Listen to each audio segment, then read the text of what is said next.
بنای خواهی گەورە میهرەبان سڵاوی خواهی گەورەتان لە بینەرانی عزیزی کەناڵی ئاسمانی پەیام لە تەوەرێکی نوێ و ئەڵقەیەکی نوێی بەرنامەی گفتوگۆ لەگەڵتانین.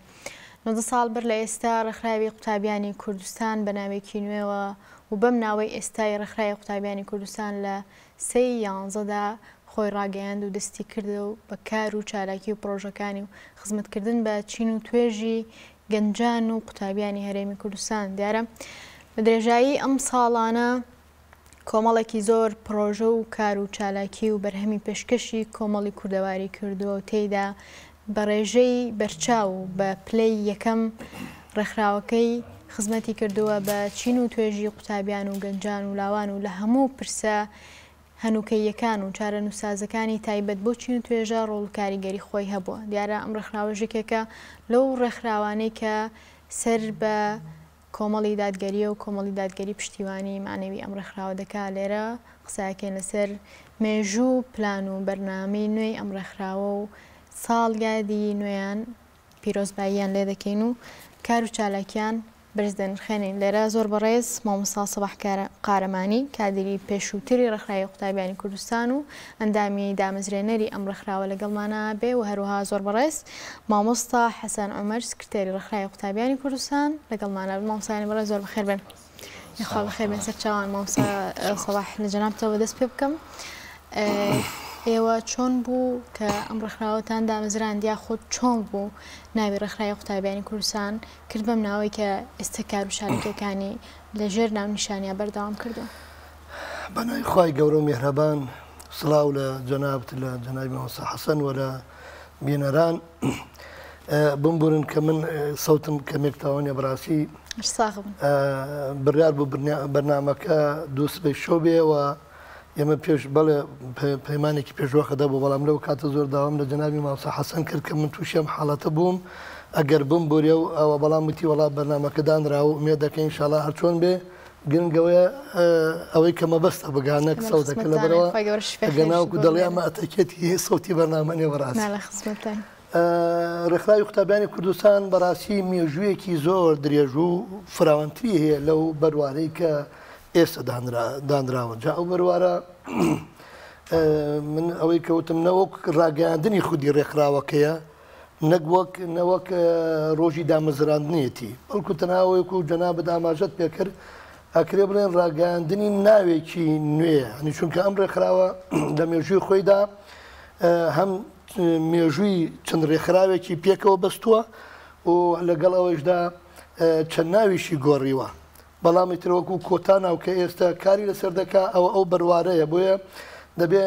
هەموو ئەندامان و دۆست و لاەنگرانی ڕێکخراوی قوتابیانی کوردستان بزانن و سەرجەم خوێندکاران و قوتابیانی کوردستان بزانن کە ڕێکخراوی قوتابیانی کوردستان مێژوویەکی زۆر درێژتری هەیە، خزمەتی کردووە لە قۆناغە سەختەکانی کۆمەلگاکەماندا حوزوری هەبووە. بۆیە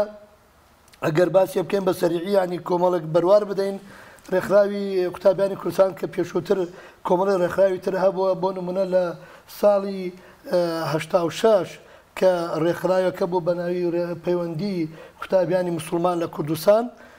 ئەم ڕێکخراوە کە بۆ خۆی بە درێژی هێنا و بەشێک بوو لەم ڕێکخراوە دوجار بڵین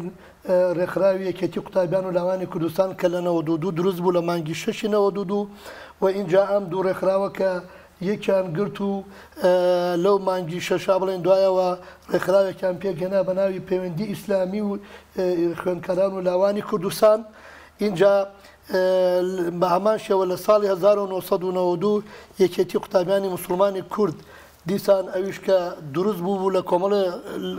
خوێندکار و لاوی بەتوانە ئەم ڕێکخراوانە کە بە هەردوو ئاسار بڵێن ئاراستە حوزوریان هەبوو، خزمەتێکی باشیان کردبوو لە ناوەندەکانی خوێندن لە زانکۆ پەیمانگاکاندا، کاریگەرێکی بەرچاویان هەبوو لە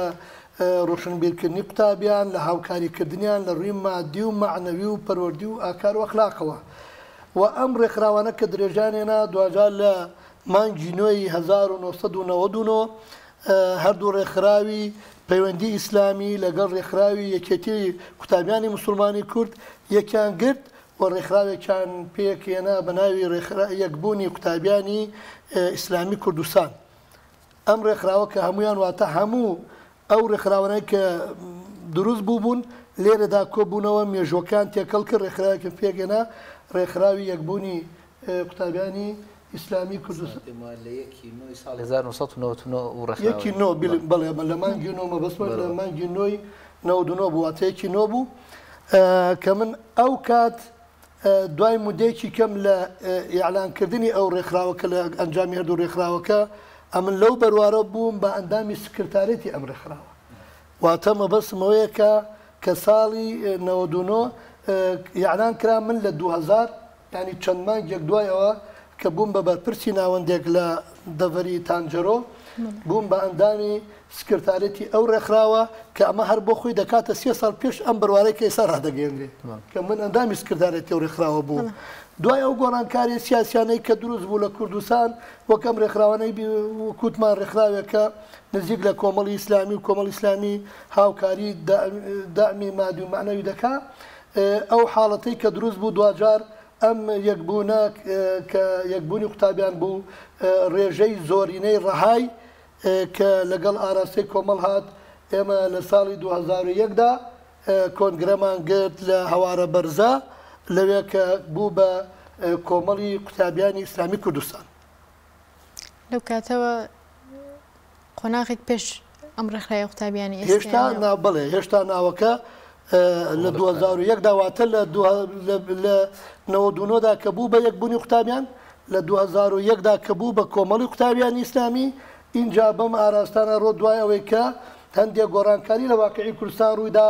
و سکرتارێتی قوتابیانی ئەو کۆمەڵی قوتابیان ئەو کاتە کۆبووینەوە توانم بڵێم بە کۆی دەنگ پێمان باش بوو لەبەرێکەوە ئێمە ڕێکخراوێکی ئەو کاتە پیشەیی بووین وەکە لە ئاراستەی کارکردنمان بۆ هەموو قوتابیانی کوردستانە و بە تاکید پرۆژە و خزمەتگوزاریەکانمان گشتگیر بوو بۆ هەموو قوتابیانی کوردستان و خوێندکارانی کوردستان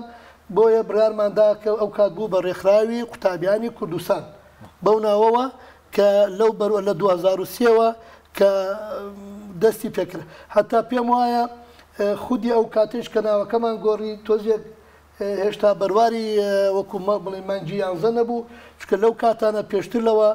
پێم وایە ڕێکخراوی قوتابیانی کوردستان چکە هەر لەگەڵ گۆڕینی ناوەکەی نزیک لەو کاتە بەشداری هەڵبژاردننی قوتابیانی کرد و بەڕاستی دەنگێکی زۆر کاریگەری هێنا کە هەم دۆستان زۆر پێی دڵخۆش بوون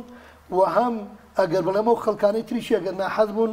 بەلایەنەوە زۆر شتێکی فاجعە بوو عجایە بوو چکە و کات کۆمەڵی ئیسلامی ناشارینەوە فشارێکی زۆری لەسەر بوو دوای ئەو حاڵەتە و گۆڕانکاریانەی بەسەرا هات بوو فشارێکی سیاسی مادی ئیداری سەربازی هەتاوەی کە ڕوونە کە کۆمەڵ بە چاراسێگە ڕۆی قوتابیانیشی بەو شێوازە بربەستێکی زۆر لە ناوەندەکانی خوێندنا هەبوو بەڵام ڕێکخراوی قوتابیانی کوردستان کە بەشداری ئەو هەڵبژار نەکرد بەڕاستی دەنگێکی هێنا لە دەڤەری ئەولا و ئەملا زەرد و سەوزیانی لە هەردوو دەڤەرەکە ململانەی ڕێکخراوەکانی دەسڵاتی دەکرد کە ئەوان فرسەت و هەلیان لە بەردەست بوو ناوەندەکانی خوێندنیان بۆ کراوە بوو زۆر جا لەلایەن بەڕێوەبەرەکانەوە هاوکاری دەکران ئیمکاناتێکی مادی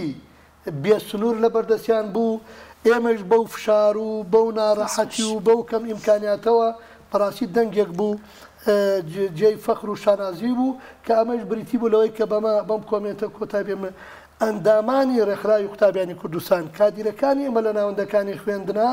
خاوەنی ئاکار و ڕەوشت و دڵسۆزیەکی وا بوون کە خەڵک وای دەزانی ناناسراون نەبینراون بەڵام قوتابیان ئەوانەشی ئەندامی لەوانەیە ڕێکخراوی قوتابیانی کوردستان نەبوون بە ئاکار و هەڵسوکەوت و دڵسۆزیەمان معجەبن و پشتیوانیان کردن و دەنگیان پێدان ئەوە مێژوێکی ڕێکخراوی قوتابیانی کوردستان و تاو ئاستەی کە ناومانە ڕێکخراوی قوتابیانی کوردستان مامسا حەسەن بەڕێزە وەکو سکرتێری ئێستای ڕێکخراوی قوتابیانی کوردستان پێم خۆشە بزانم لە ساڵی نوێیە بچ ئاڕاستەیەک کار و چالێکیەکانتان ڕێکەخەنەوە و قسەی تۆ چیە لەم ساڵە بناوی خۆی بەخشندە و میهرەبان سوپاس بۆ بەڕێزیشتاندا لەستارە و مامۆستای بەڕێز و خۆشەویست مشەڕەفم کە من لەگەڵ یەکێک لە موسسەکانی ئەم ڕێکخراوەدا لە ئەو بەرنامەیەدا بەڕاستی دەمەوێت لە سەرەتای قسەکانمدا فرسەت لەوە بێنم کە زۆر سوپاس و پێزانینی خۆم دەرببڕم بە بۆ ئەندامەکانی ڕێکخراوی قوتابیانی کوردستان لە تەواوی هەرێمی کوردستاندا هەر لە پشدەرەوە هەتا دەگاتە خانەقین هەتا دەگاتە دووهۆک و زاخۆ لە تەواوی ناوچە دابڕێنراوەکانی هەرێمی کوردستاندا باندامانی مەکتەبی سکرتاریەتەوە تا دەگاتە کۆتا ئەندامی ئەم ڕێکخراوە من دوعای خێریان بۆ دەکەم و لەخوا دەپارێمەوە کە ئیسقامە و بەردەوامیمان پێ ببەخشێت بۆ خزمەتکردنی ئەم ڕێکخراوە. گومانی تێدانی ڕێکخراوی قوتابیانی کوردستان یەکێک بووە لە سەروەتە گەورەکانی ئەم میلەتەوە خزمەتێکی گەورەی بە پرۆسەی ڕێکخراوەیی و مەدەنی لە هەرێمی کوردستان کردووە. کرانەوەی هەر میلەتێک هەر وڵاتێک بە بوونی ئەم ڕێکخراوانە دەبێت و ڕێکخراوە قوتابیەکان لە هەموو دنیادا سەروەتێکی گەورە بوون و خزمەتی گەورەیان کردووە بە پرۆسەی کرانەوە بە پرۆسەی ڕۆشنبیرکردنی کۆمەلگاکانیان. و لەو سۆنگەیە شوێ ڕێکخراوی قوتابیانی کوردستان توانیمانە سوپاس بەخوای گەورە ئەو بربەستانە بشکێنین کە جنای مامۆستا بەشێک لە قسەکانی ئاماژەی پێدا کە دەکرێت بڵین لە ناوەندەکانی خوێندن لە زانکۆکاندا ترساندن هەبووە، برسیکردن هەبووە، ئەزیەتدان هەبووە، گرتن هەبووە، فراندن هەبووە. ئەم قۆناغە سەختانە ئەم برانەتیان پڕاندۆخوا ئیورە پاداشیان داتەوە و ئێستا ئەم قۆناغی کە ئێمە دەستمان پێکردووە قۆناغی فکریە، قۆناغی هزریە، قۆناغی گۆڕانسازی عەقڵە. چۆن ئێمە بتوانین داهێنان بکەین، چۆن ئێمە بتوانین بە شەرێکی مۆدێرن لەو کۆمەلگە مۆدێرنەی ئێستادا بیپارێزین لە تەشویشاتی ئەم کۆمەلگا خێرایانەی کە ئێستاکانە بە ناوی تەشوی عەقڵیەوە، بە ناوی شوورنەوەی عەقڵی تاکەوە کە ئێستاکانە خۆتان دەزانن لە هەموو لایەکەوە تاک گیرۆ دەدراوە. پێویستی بە ئێمە هەیە، پێویستی بە ڕێکخراوە مرۆڤ دۆستەکان و ئیسلام دۆستەکان هەیە، پێویستی بەم جۆرە ڕێکخراوانە هەیە کە عەقڵی قوتابی و گەنجەکانی ئەم وڵاتە بپارێزێ. لە ڕاستیدا من دەکرێت سوپاسی ئەندامانی ڕێکخراوی قوتابیانی کوردستان بکەم کە بوونە سمبولێکی گەورە بۆ پارێزگاری لەم قسانەی کە من وتمن بەڕاستی و زۆرێکی ترکە ناتوانم من بەڕاستی ئاماژەیان پێ بدەم. ڕێکخراوی قوتابیانی کوردستان ئەندامەکانی جێگای فەخرمان بوون لە ناوەندەکانی خوێندندا لە زانکۆکاندا. کەسایەتی ئەندامانی ڕێکخراوی قوتابیانی کوردستان کەسایەتێکی تایبەتە. ئەمە بە قسەی ئێمە نییە بەڵکو بە قسەی ئەو خەڵکانەیە کە پەیامەکانمان پێ دەڵێنەوە و بەڕاستی تەلەفۆنمان بۆ دەکەن کە چوینە سیمیناراتەکانەوە بە خصوصی خەڵک هەستاوە بەڕاستی تایبەت ینی سوپاسی ئەندامانی ڕێکخراوی قوتابیانی کوردستانی کردووە کە ئەمە دەکرێت بڵین سەروەتێکی گەورەیە بۆ دنیا و قیامەتی هەموو لایەکمان بەڕاستی کە لەخوا بەزیاد بێ هەرسێکمان لەو مەجلیسەدا ڕۆڵمان هەبوو لە ئەم پێشکەشکردنی ئەم خزمەتەدا کە زۆرێک لە پشتی کامیڕەکانەوەن کە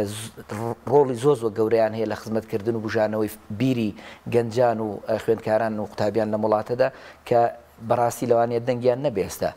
بەڵکو ئێستا ئێمە خزمەتەکە لەسەر زمانی ئێمە دەردەکەوێت پرۆژەکەی ئەوان لەسەر زمانی ئێمە دەبوژێتەوە دڵنیام ئەوان هەست بە مرتاحی دەکەن هەست بە ئاسوودەی دەکەن کە ئێستا کەسانێکن مامۆستا شوێنکەوتوی ئەو ڕێبازی ئەوانن و ئەو قوتابخانەی ئەوان بە نەمری دەمێنێتەوە گەشەی پێدەدەن. دەمەوێت دیسان ئەوەندە بڵێ مامۆستای بەڕێز ینی زۆرێک لە هەر لەو ساڵی کارکردنی ئەمەدا چونکە ئێمە ڕێکخراوە قوتابی خوێندکاریەکان عادەتیان وایە قۆناغی نوێ خوێندن و گۆڕانکاری زووزوویە. زۆرێک لەو برا خۆشەویستانەی لەو ئەزیزانەی کە لە قۆناغێک لەگەڵمانن دوایی بەجێمان دێڵن هەر بەشێکن لە ئیشوکاری ئێمە هەر سەروەتێکن بۆ ئیشوکاری ئێمە و هەر بە خاوەنی ئیشوکارەکەیان دەزانین. دیسان ئەمەم پێم وایە هەر ئەو سەرکەوتانی ئێمە بەدەستمان هێناوە سلک و بەشێکی گەوری دەگەڕێتەوە بۆ ئەوان و ئەوان بەشێکن لە پرۆسەی گەشەکردنی ڕێکخراوی قوتابیانی کوردستان و بەڵێنیش دەدەین و بڵێن دووپات دەکەمەوە بۆ کۆتا قسەکەی جەنابەت کە ئێمە چی بکەین کە پشت بەخوای پەروەردگار ڕێکخراوی قوتابیانی کوردستان یەکێک دەبێت لەو ڕێکخراوانەی کە نایەتەوە دواوە و هەنگا بۆ دوایە نانێ و هەمیشە هەنگاوی بۆ پێشەوە دەبێت ئەویش لە سۆنگەی ئەو سیقە و متمانەیە کە ڕێکخراوی قوتابیانی کوردستان بە ئەندامە چالاک و دڵسۆز و ژیرەکانی خۆی هەیەتی و ئەو فکر و پلان و بەرنامە و بەرمەجەی کە لە ناو عەقڵی تاکەکانی ڕێکخراوی قوتابیانی کوردستاندا هەیە بۆ خزمەتکردن کە بەردەوام پرۆژەی نوێ بەردەوام پلانی بەرنامەی نوێ و بەردەوام بە عەقڵی گەورەوە هاتوین تەنانەت پلانی استراتیژی پلانی درێژخایەن و کورتخایانی خۆمان ئیشمان لەسەر کردووە و توانیمانە بەشێکی گەورە بەو دەستمایە کەمەی کە لە بەردەستی ڕێکخراوی قوتابیانی کوردستاندایە ئیشی گەورە بکەین و خزمەتی گەورە پێشکەش بە شەقامی کوردستان بکەین. بسخۆش مامۆستا سەباح بەڕای جەنابێت بۆچی پێویستە حیزبێکی وەکو کۆمەڵی دادگەری کوردستان یاخود کۆمەڵی ئیسلامی زوو خاوەنی ڕێکخراوێکی قوتابیان بێ یاخود خاوەنی مؤسسەیەک بێ خزمەت کا بچین و توێژێکی دیاری کراو ئایا ئەوەندە مهمە حیزبە کوردیەکان بەگشتی خاوەنی ئەم جۆرە ڕێکخراوان کۆمەڵی ئیسلامی یا کۆمەڵ دادگەری دەستی داوەتە دروستکردنی مؤسسەیەکی لەو شێوازە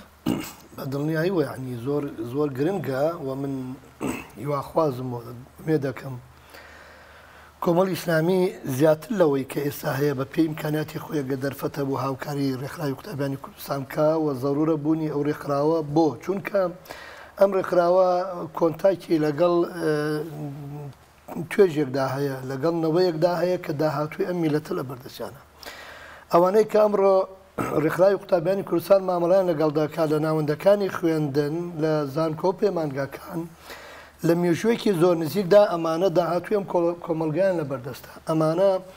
دەبن بە خەڵکانێک لەوانە سەرکردان لێ دەردەچێت هەر لە ڕێکخراوی قوتابیانی کوردستان بەدەیان سەرکردەی پێشکەشی کۆمەڵی ئیسلامی خۆی کردووە چونکە وردە وردە و کەسانە کە پێ دەگەن ئەزمونێک پیا دەکەن ئێمە چەنەها بڵێن سکرتێر هەبوو لەم ڕێکخراوەدا هەمویان خەڵکانێکە بوون لە سکرتارە تا کەسانێکی کاریگەر بوون دوای بوون بە کەسانێک توانیوانەوە بە جۆرێک وەک قدوەیەک مامەڵە بکەن لە واقعی کوردستان و لە کۆمەڵی ئیسلامیش اینجا ئەوانەی تریش کە مەسەڵەن دەبینی لە دەرەوەی کۆمەڵ بڵێن لەو ئاراستە نەبینی خەڵکانێکن دوجار هەرێکیان لە قۆناغێکدا یا لە گۆشەیەکدا خزمەت بەم میلەتە دەکا ئەرکی ڕێکخراوی قوتابیانی کوردستان وەک ئەوەی کە خزمەتی دەکردن وەک من ئەوەی کە ئاماژەی پێ دەکەم هەندێک پرۆژە من لێ ئاگادار بووم کە یەکێک لە جوانەکان یا یەکێک لە قووەتی هێزی ڕێکخراوی قوتابیانی کوردستانەوە بوو دائیمەن داهێنانی هەبوو ئیبداعی ئەکرد پرۆژەیەکی دەهێنایە بەرهەم لەوانەیە ڕێکخراوەکانی تر لەو پێشوەتر لەو پرۆژیان نەبوو دوای ئەگەر دەستیشان دابوو بێتێ سودمەند بوون لەو ئالێت و میکانیزما یا لەو داهێنانەی کەوا ڕێکخراوی قوتابیانی کوردستان گرچێت هەبەر بۆیە بەدەل لەو خزمەتە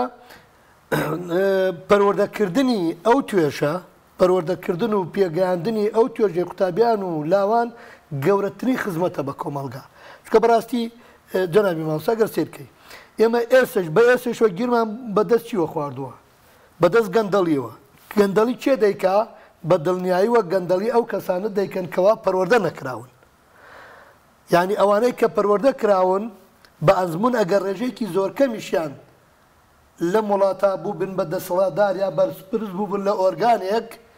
نەکەوەی گەندەڵیان نەکردووە نەک بێمنەت بوون لە دوای جێهێشتنی و توانە بێمنەتین لەوەی کە ئەگەر بچووکترین گەندەڵیمان لەسەر ئاشکرا بکرێ بەڵکو خزمەتێکی وا گەورەیان کردووە دوای ئەوەی هاتوۆتە شوێنی نەیتوانیوە ئەو بگاتەوە ئاستە و جۆرێک لە شەرمەزاری بۆ دروست بووە دەباشە ئەمە گەورەترین خزمەتە بۆیە ئەرکی کۆمەڵی ئیسلامی و استراتیج و ئامانجی کۆمەڵی ئیسلامی خزمەتە بەم کۆمەلگا لە ڕووی دین و ئەخلاقەوە لە ڕووی خزمەتی ئیداریەوە لە ڕووی دروستکردنی خەڵکێکی پێگەیشت و تێگەیشت و بۆەوەی کەوا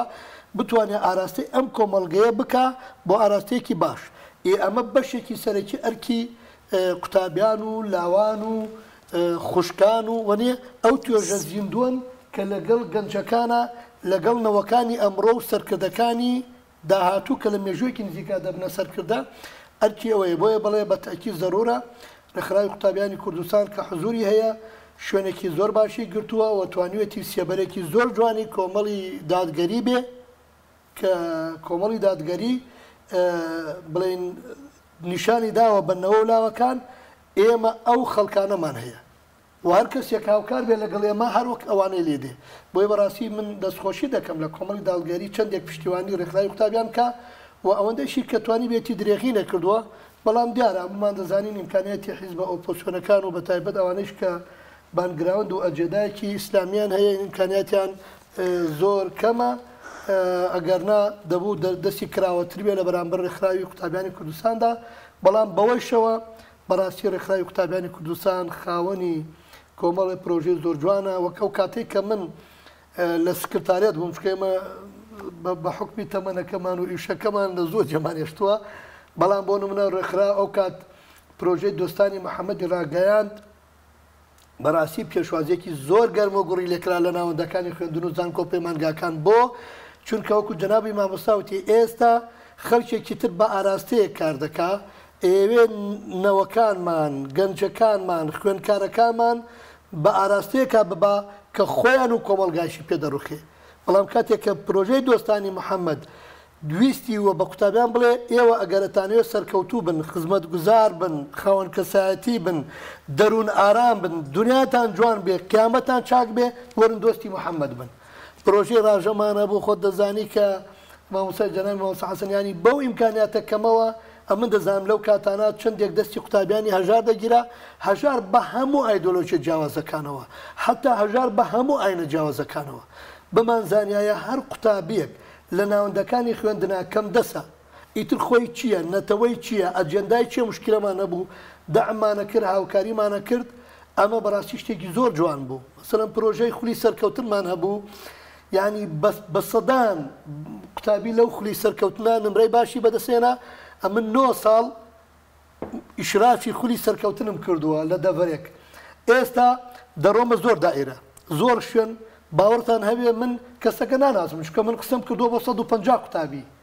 بەڵام 150 قوتابیەکە تەرکیزی لەسەر من هەبوو منە ناسێ دێتە پێشێت دکتۆر ئەڵێ جەنابی مامۆستا نامناسی وتم وەڵاهی ببوورەنەوەڵا وەڵاهی من لە خولی سەرکەوتنی تۆ بوو ئەندازیار هەبووە ئاگادار ینی بەرنامەکەی بینەوە یعنی زۆر دەروونم ئاسوودە ئەبوو زۆر مرتاح بووم خوا سوپاس بۆ تۆ کە من نازانین چێ بەڵام ئەمە بەرهەمەکانێتی کە خزمەت ئەەکەن یەک نمونەت بۆ بگەرمەوە جارێک ئێمە خەڵاتی بۆی کاتەکە زۆر نەگرم خەڵاتی ئەو قوتابیانەمان کرد لە خولی سەرکەوتن کە ڕێژان لە 85 بەرەو ژوور و نەوەدەکانی ناوە ماشەڵا ڕێژێکی زۆر بوو بەس لە دەڤەری من شکار دەڤەری خۆی جیاواز بوو ناوەدەکەیمە خەڵاتی خوشکێکمان کرد کە نمرەکەی وازانم 94 بەرەو ژوور شتێکی وا بۆ کاتە لە ئەندازیاری وەرەگیرا ڕاوازام زیاتریش بوو لە تۆ کە خەڵاتمان کرد دایکی هاتووتی مامۆسا من ناناسی وتم نەوەڵا وتی من دایکی ئەو کچەم ئەوە یەکەم قوتابیمان نییە لێرە نمرەکە بێنێ بۆیە من هاتووم سوپاستان بکەم وەڵی کوڕێکی ترم هەر لەم خولات تۆ بهێناوە دانەیەکی ترم هەندەسە هێناوە ئەمە سێمە خۆ ئاگادارە ئەیجاوتم وەڵی زۆر خۆشحاڵم نە بەخوا من نەمەزانی بەڵام زۆر خۆشحاڵم ینی خەڵکێکە بوو لە ئاستی بەرزی پلەی حیزبی حیزبەکانی تران ئالمانی دەستخۆشی بۆ ئێمە ناردووە سپاسانەکەم کە ئێوە هاوکار بوون منداڵەکەی من نمرێکی ئەوەندە بەرزی هێنا ینی ئەم پرۆژانە کە قوتابی بە بێ بەرامبەر یاخود بە پارەیەکی زۆر ڕەمزی کە ئێستا ئەو خولەی ئێمەمان کرد ئێستا قوتابی بە چەند بڵێن گەڵا بە چەند $100 بۆی ناتوانێت جێبەجێکا بۆی بەڕاستی لەو زەمەنا ڕێکخراوی قوتابیانی کوردستان خزمەتێکی دەکرد یعنی بەوە ئێستش کە ئەوەی ئاگادارین ڕێکخراوی قوتابیانی کوردستان بەردەوام پرۆژەی تر دێتە پێشی الحەمدوللا خزمەت دەکا ئەمە بەڕاستی بۆ ڕێکخراوی قوتابیانی کوردستان و بۆ ئەو ئەجێندایی کە کۆمەڵی دادگەری ئەوێ ئاراسی خەڵکی کوردستانی کا خزمەتێکی زۆر گەورەیە بۆیە زەرورە بە تاکید کۆمەڵی دادگەری ئەو ڕێکخراوەی هەبێ و پشتیوانی بکات. خۆش مامۆستا حەسەن ئێوە وەکو یەکێک لەو ڕێکخراوانەی کە کۆمەڵی دادگەری پاڵپشتیتانەکە ئایا کۆمەڵ چنێک دەستکراوی داوە بە ئێوە و هەروها کۆمەڵ چۆن پاڵپشتی ئێوە کات و حەزەکات یاخود ویستیەتی ئێوە بچ ئاراستەیە کار بکەن لە ناو کۆمەڵگەیە و لە چین ناو چین و دۆژی قوتابیانی شا بە تایبەتی لە ڕاستیدا خۆت قسەیەکی جوانت کرد لە سەرەتادا پرسیارەکە ئەوە بوو کە ئایا فعلەن ئەو هەموو حیزبانە هەر یەکەی ڕێکخرا و مؤسساتی خۆی هەیە و دەیەوێت بێگومان ئەجێندای خۆی بێنێتە دی بەڵام لە ڕاستیدا ئەوەی کە بۆ ئێمە جێگەی دڵخۆشیەوە سەرمان پیبەرزە ئەوەیە کە ئێمە وەکو خەڵکی کوردستان کارمان کردووە نەک وەکو خەڵکی کۆمەڵ یعنی قەت ڕێکخراوی قوتابیانی کوردستان کۆمەڵی دادگەری ئاراستەی نەکردو لە ڕابردوشدا کۆمەڵی ئیسلامی ئاراستەی نەکردو یان دەستی بەستە بێت کە وەکو ئەجێندایەکی حیزبی سەرف ئیش بکات و کار لەسەر بنەمای فکرێکی دیاریکراو یان ئامانجێکی دیاریکراو بکە تەنانەت یعنی ئەو ئیمکانیاتە مادیانەی کە لەلایەن ئەو حیزبەوە دەستی ئێمە کەوتووە قەت نەیوتووە تەنها بۆ خەڵکی خۆت بێت من ساڵێکە سکرتەری ڕێکخراوی قوتابیانی کوردستانم مامۆسای بەڕێز بڕوا بکە ئەو پارانەی هاتوۆتە دەستی ئێمە بە تایبەتی لە ڕێگەی دەستگای ڕاژەوە یعنی ئەو قوتابیانەی کە ئێمە هاوکاریمان کردوون کە لە سەروی 200 ئەوەندە قوتابیەوە کە ئێمە هاوکاریمان کردو توانیمانەوەکو ئەوانەی کە زیاتر قوتابیانی زانکۆ و بەشێکی لە ئامادەیەکان پارەکان زۆربەی لە ڕێگەی یان حیزبە یان کەسایەتەکانی حیزبە یان پەرلەمانتارەکانی خۆمان یان خەڵکی دەوڵەمەند وخوا پێداو بۆ یان ئێمە دەستمان کەوتۆ بەڕاستی قەت ئێمە لە هەوی هیچ کەسێکمان نەپرسیوە کە هاوکاری و خەڵکەمان کردووە کامە بۆ خۆی دەلالەتێکی ڕوون و جوان و گەورەیە بۆ حیزبێکی سیاسی کە لەو گۆڕپانە سیاسێدایە و ئامانجی اکتساب و گرتنی ئەندامەوە خەڵکە بەڵام لە ڕاستیدا ئامانجەکەی ئێمە دەستی ئەمە زۆر کردوێتەوە بۆیە ئەمە شوای کردووە سواز بۆخوا کە ئێمە لە ناو جانیبی ڕێکخراوەی و زانکۆدا خەڵکی خۆشەویست بین و خەڵکێک بین خەڵک خۆیمان بەخاوەن بزانێت و سەرنجمان ینی وەکو بڵێ خەڵک ڕوومان تێ بکە و تەکلیفمان لێ بکە یعنی قوتابی هەبووە لە ماوەی ئەم ساڵی ڕابردوودا بە تایبەتیش پێش پێدانی دەرماڵەکە بەداخەوە دەرماڵەکە شتێکی وەختی بوو کە تا ئێستاوە 2 مانگی خوێندن ڕۆیشتووە هیچ سەدا و سۆراغی نییە لە پار یعنی تەڵەبە هەبووە تەکلیفی 10,000 دیناری لە من کردووە ماوەسە لە تەڵەبەی زانکۆ ینی توێتی ماوەسا تو ئەو خوای بەس 10,000 دینارم پێ بدەوە 1 مانگونی و من نەڕۆیشتومە ماڵەوە ینی نامەکەش هەیە لەلام تەڵەبە هەبووە داوای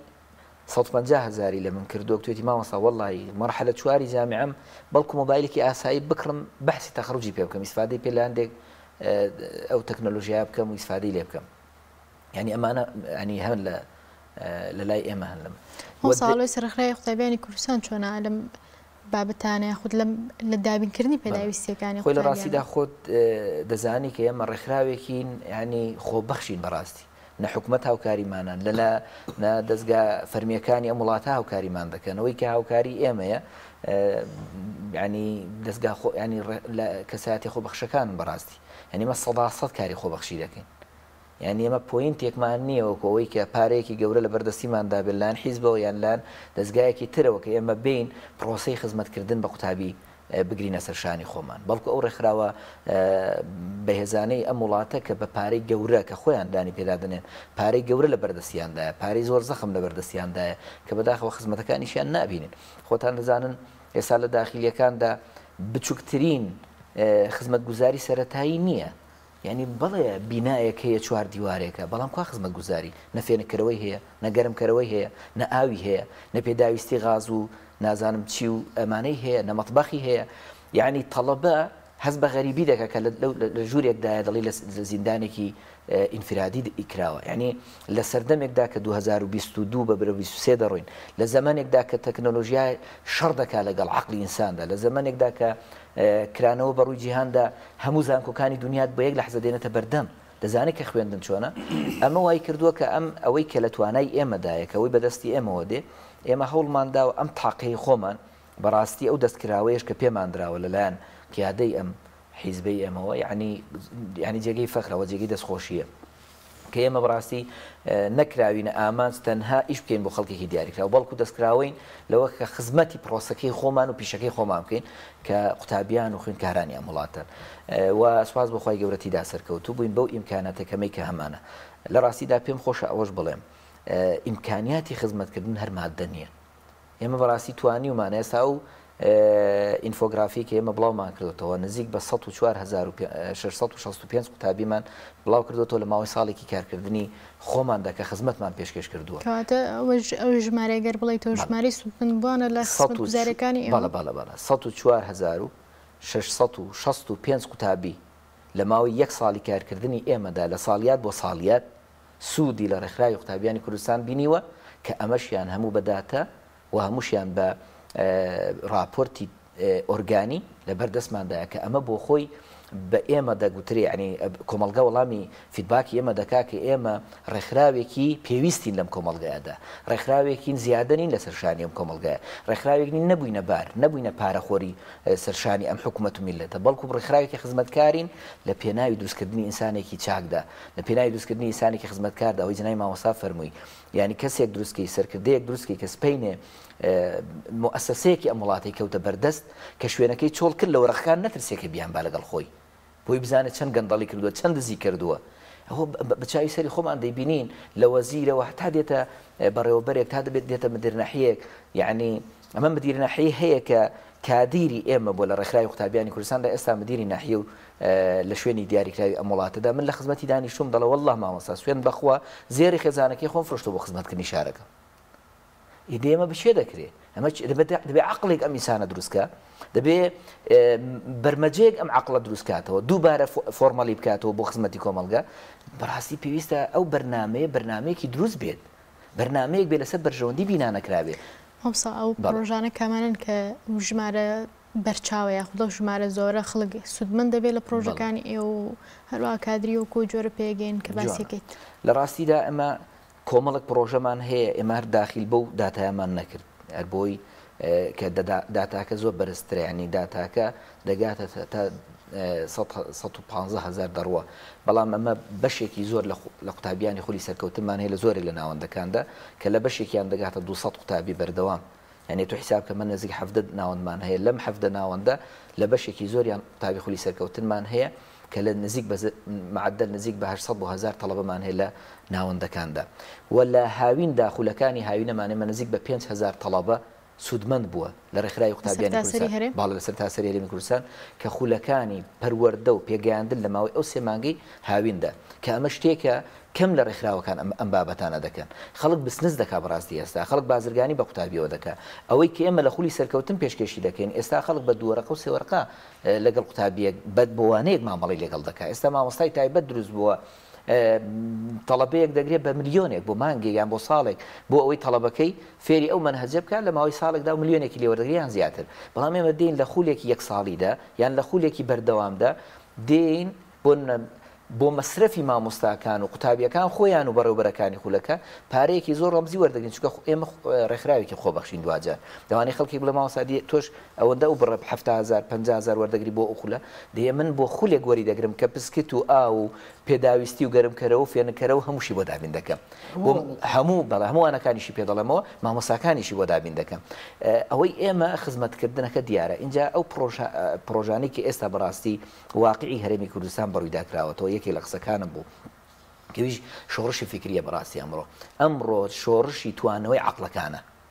چۆن کۆمەلگا بتوێتەوە چۆن کۆمەلگا لە بەرژەوەندی ئارەزوو پەرستانی عالەمدا بتوێتەوە ئەو پلانانەی کە ڕێکخراوە عالەمیەکان دایدەنێ لە پێناوی کاڵکردنەوەی مەبادیئدا کە خۆتان دەبینن لە ئەو بەرمەجە عالەمیانی کە بڵاو دەکرێتەوە کە لانی کەم تا ساڵی 2030 بەشێکی گەورە لە خێزانی عالم خاڵی بکرێتەوە لە خێزانداری بەشێکی گەورە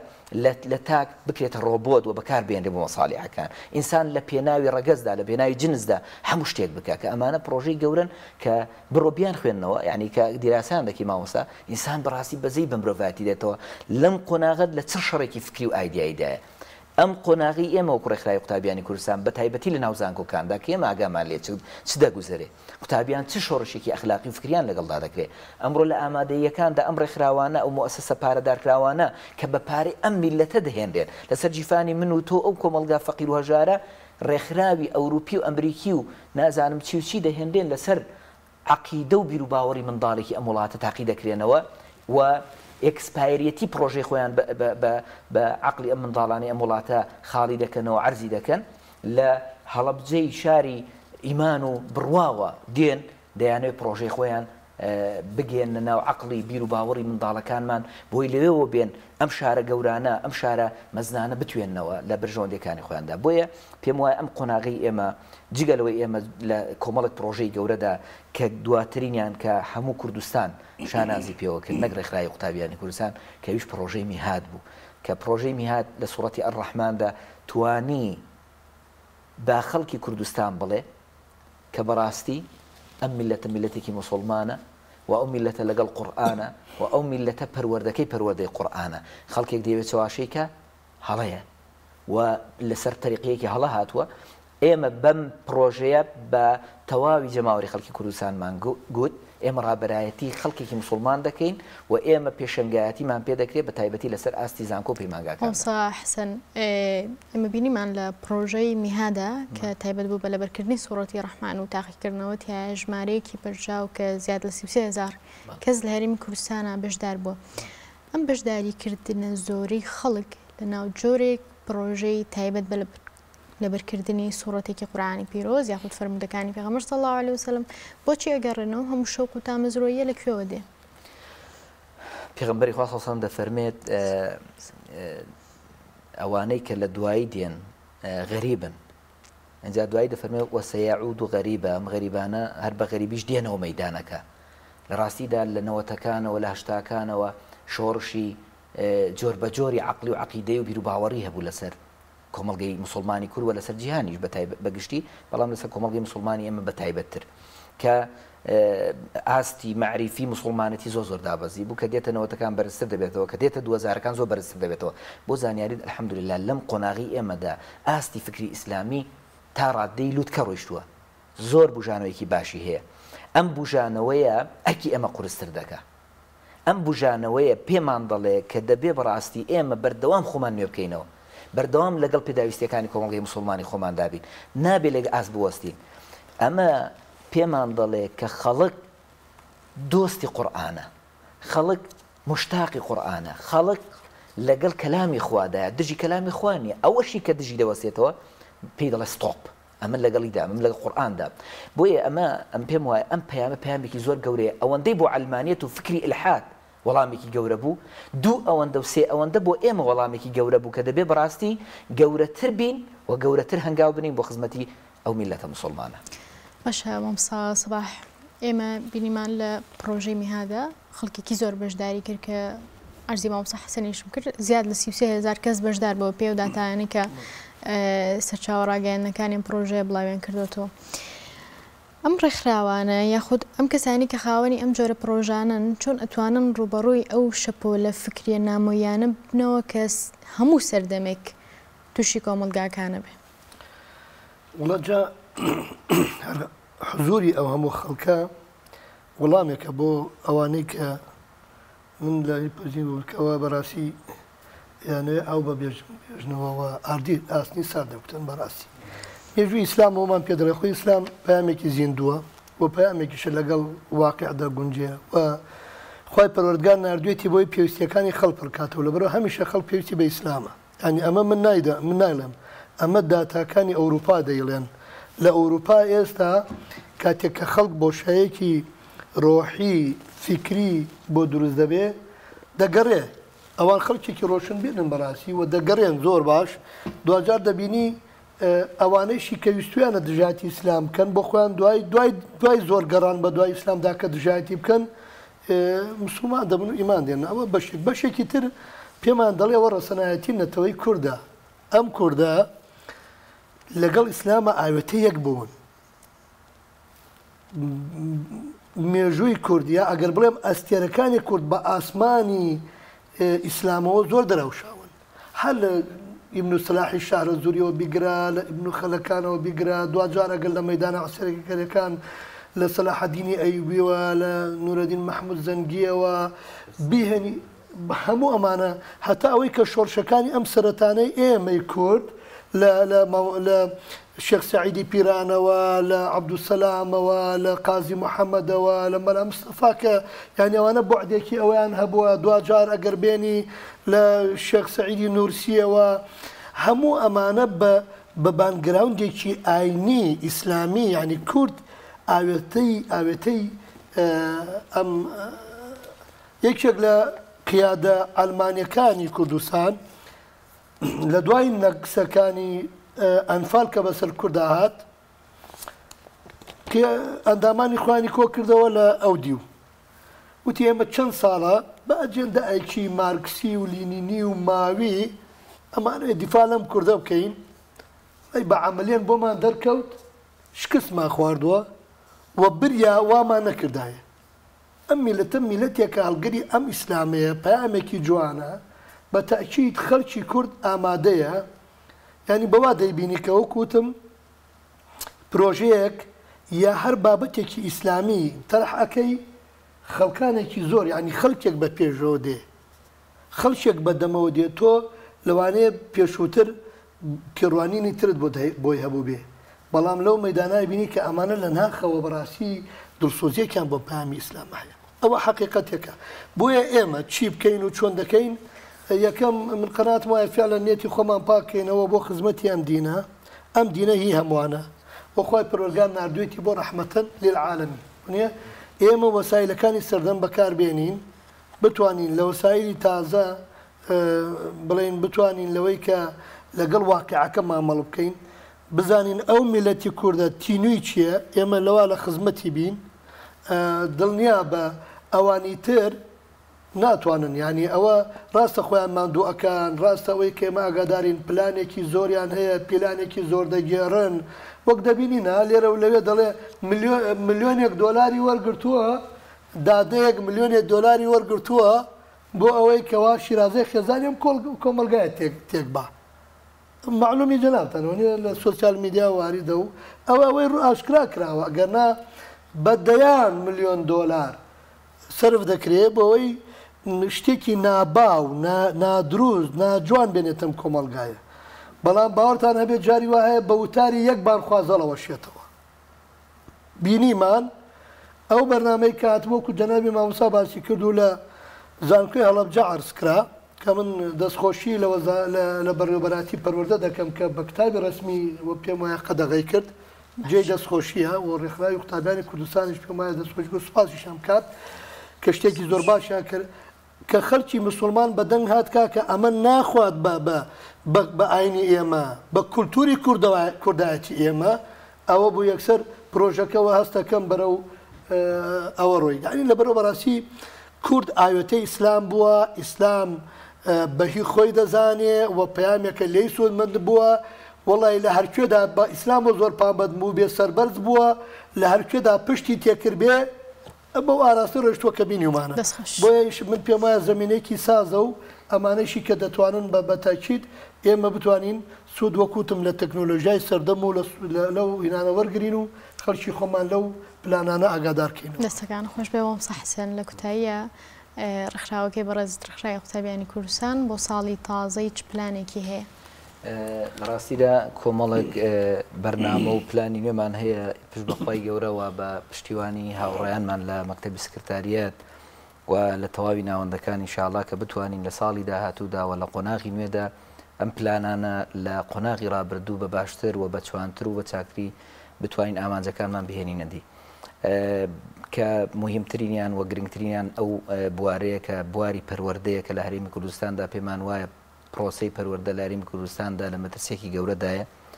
و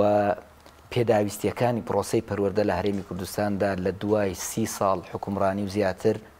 نەتوانراوە کە لێنە گەورەکانی ئەم پرۆسەیە پڕکاتەوە بە تایبەتیش لە دابین نەکردنی هەزاران بینا کە لانی کە مێسا پێویستمان بە 3000 بینای خوێندنە بۆ ئەوەی بتوانین پرۆسەیەکی سەرکەوتوو لە هەرێمی کوردستان ئەنجام بدەین و بوونی منهجێک کە پێویستی بە دووبارە چاوپێداخشانەوە هەیە کە منهجەکە کەم و کوڕی زۆری تێدایە و لە ئەو بڕیارانەی کە ئەنجومەنی وەزیران وەزارەتی پەروەردە خاص دەری دەکات لەبارەی پرۆسەی پەروەردەوە پێویستی بە هەماهەنگی و لێک تێگەیشتن و بە تایبەتیش لێک نزیکی لایەنە پەیوەندیدارەکان لە ڕێکخراوە قوتابی خوێندکاریەکان بۆ ئەوەی ئاگاییەکی باشە بێت لە نێوان قوتابیان چونکە ئێمە بەڕاستی ڕێکخراوێکی پیشەین ئەوەندەی دەمانێت پشتیوانی پرۆسەی پەروەردە و وەزارەتی پەروەردە بین ئەوەندە نامانێت ئێمە ڕەخنەگر بین بەڵکو ئێمە دەمانێت پرۆسەی پەروەردە نەکەوێت و پشتیوانێک بین بۆ ڕاستکردنەوەی ئەم کەمکوریانەی کە پرۆسەکە هەیەی بە تایبەتیش لەو ڕۆوەکە هەر ساڵە بڕیارێک دەردەچێت هەر ساڵە میکانیزمێکی نوێ بۆ شێوازی تاقیکردنەوەکان دەردەچێت کە دیسان ئەمە شڵەژان لە ناو قوتابیاندا دروست دەکات بە تایبەتیش لەوەدا کە لە ڕابردوودا خۆتان دەزانن کە ڕێژەی شێوازی تاقیکردنەوە لە 100 هەڵبژاردن بووە لە ئێستادا ڕێژەی تاقیکردنەوە لە 180 نووسینەکیە و لە 120 هەڵبژاردنەکە ئەمە بۆ خۆی بارگرانی دروست دەکات بۆ پرۆسەی پەروەردەوە بۆ قوتابی ئەمە بەڕاستی پێویستە بە دراسەکردن هەیە ئەو کەمکوریانی لە زانکۆکاندا هەیە نەبوونی دەرماڵی قوتابیان ئەمانە دەبنە پلانی سەرەکی ئێمە پشت بەخوای گەورە و داخلیەکان و کەمکوری داخلیەکان و هاوکاری و هەماهەنگی ئێمە لەگەڵ لایەنە پەیوەندیدارەکان ئەمانە دەکەینە پلانی استراتیژیمان پشت بەخوای گەورە بۆ ساڵی داهاتوو و ئەو دڵسۆزی و لە خۆبڕانەی کادیرانمان بەڕاستی لە کۆتاقسەکانمان ئەگەر نەگەڕێەوە لای ئێمە دەمەوێت بەڕاستیەوە بکەمە فرسەتێکە دەستی یەک بەیەکی قوتابیانی ڕێکخراوی قوتابیانی کوردستان ماز دەکەم و سەرکەوتنەکانی ڕێکخراوی قوتابیانی کوردستان لە ئەندامەکانی خوارەوە دێتە سەرەوە و هەر یەکێک لەو براو خوشکانەمان کە لە ڕێکخراوی قوتابیانی کوردستان ڕۆڵیان هەیە لە سەرکەوتنی ئەو خزمەتە گەورەدا لە گەیاندنی ئەم پرۆژە مەزنەدا کە پرۆژەیەکی واقعی و پرۆژەیەکی گونجاو بە ئەخلاقیات و بیرباوەڕی ئەو میلەتەیە کە ڕۆڵیان هەیە لە سەرخستنیدا ڕۆڵیان هەیە لەوەی کە پشتیوانی بن ڕۆڵیان هەیە لەوەی کە لە خزمەتی ئەم پرۆسە گەورەیەدا ئەم نوێدا بمێنێتەوە بەڕاستی دڵنیە میشاڵە لە دنیا و قیامەتدا خوای گەورە سەربەرزیان دەکات و هەر کەسێک لە ئێستا و لە ڕابردوو ڕۆڵی هەبووە لەمانەوە گەشە پێدانی ئەم ڕێکخراوەدا هەر لە جنای مامۆستا و پێش مامۆستاوە هەموو سکرتێرەکانی ڕابردوو کە من مەمنون یەک بە یەکیانم کە بەڕاستی هەمویان ڕۆڵیان هەبووە لە گەورەکردنی ئەم ڕێکخراوە قۆناغ بە قۆناغ ڕێکخراوە هاتووەتە دەستی ئێمە سوپاسی ئەمانە دەکەین سوپاسی ستافی مەکتەبی سکرتاریەتەکانی ڕابردوو دەکەین ئەو ستافانێکی ئێستا لەم شارانەدا هەرماون هەر هەن و ڕۆڵیان هەیە و کۆمەڵێک لە خۆشەویستانمان کە لە دەستماندان کە ڕۆیشتنەوە گەڕانەوە بۆ لای خوای گەورە کۆمەڵە کەوادیری زۆر خۆشەویستمان لەدەست داون و تەمەنیان لەم خزمەتەدا بەسەر بردووە دوعای خێریان بۆ دەکەین و دوعا دەکەین کە خوای گەورە لە جەنەتەکانی خۆیدا حەشریان بکە ئینشاءالله و دووبارە سوپاسی جەناب دەکەم کە فرصەتت هێناوە ئەو بەرنامەیە لە خزمەتی جەنابدا پێشکەشمان خوشحاڵ بن زۆر بەخێر بێن مامۆستایانی بەڕێز ئێمە دووبارە پیرۆزباییمان هەیە لە یەک بەیەکی ئەندامانی ڕێکخراوی قوتابیانی کوردستان زۆر سوپاس بۆ بەڕێز مامۆستا سەباح قارەمانی ئەجا منیش بەڕاستی یەکەم خۆشحاڵم سوپاسی خوا دەکەم کە بەشێک لە تەمەنم مەگەر بڵێم تەمەنی گەنجێتیم لە خزمەتی ئەم ڕێکخراوە و خزمەتی ئەجێندای ئەم ڕێکخراوە سەرف کردووە دەسوە پیرۆزبایی ئەو ساڵیادی ڕاگەاندنەم هەیە لە هەموو قوتابیانی کوردستان بەگشتی و خوێندکارانی کوردستان بەگشتی و ئەندامان و دۆستان و لایەنگرانی ڕێکخراوی قوتابیانی کوردستان و بە تاکید دەستخۆشیمە لەگەڵ برانە پێکەوە لەم کاروانە بەیەکەوە بووین لە سکرتێرەکان بەتایبەتەوە من بەبیرم بێت لە یەکبوونی قوتابیان مامۆستا عەبدوڕەحمان غەفوور بوو لە کۆمەڵی قوتابیانی ئیسلامی مامۆستا دانا فازێل و دواتر لە ڕێکخراوەکان جەنابی مامۆستا ئەنوەر سەنگاوی و مامۆستا ڕێبوار و مامۆستا عومەر گوڵپیکە ئەمانە پێکەوە بووین دوای ئەوەش کاک حاجیاڵەت کە تەشریف هێنا و کاک دکتۆر بێستون و جەنابی سە مامۆستا حەسەن و هەموو ئەو برانەی لە ستافێکی سکرتارەتا پێکەوە بووین معانعەتێکی زۆرمان دەبوو دیارە هەمووی ئینشاءڵڵا بۆ بە مێژوویەک خوای گەورە لێمان قبوڵ کە و ئومێد دەکەم ئینشاءڵڵا ڕێکخراوی قوتابیانی کوردستان لە داهاتوودا بەردەوام چۆن داهێنەر بوو داهێنەر بێ